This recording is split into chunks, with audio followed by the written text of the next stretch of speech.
I can't. So this just happened.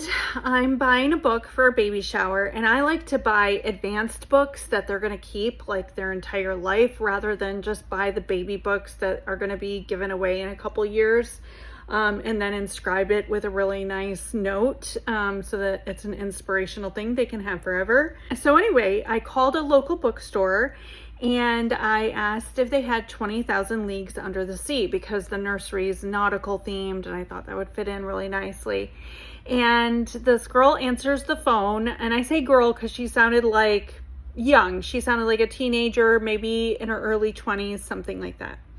And I asked, do you have 20,000 Leagues Under the Sea? And she's like, well, let me see. She's like, what's the author? It was so funny. My husband was here and I had her on speaker and we looked at each other like, she just asked that? And so I was like, Jules Verne. And like, it didn't ring a bell. She was like, how do you spell the name? And I was like, V as in Victor, E-R-N-E. And I was like, he's a pretty famous author from the 1800s. And it still like didn't click.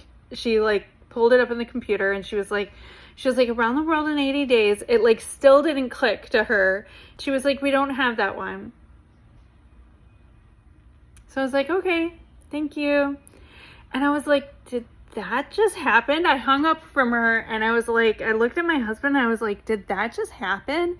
Because am I just like old, or like, are kids like not learning anything? And like, what are you doing working at a bookstore? Like, that's a pretty popular book. That's like, literally there's like a show out right now called Nautilus. I haven't started it yet, so please no spoilers. But it's about 20,000 Leagues Under the Sea. Like, am I just missing something? Do kids not, I mean, like, why are you working at, like, what are you doing working at the bookstore? Like, you should be reading books if you're working at the bookstore. I can't. I feel really old right now.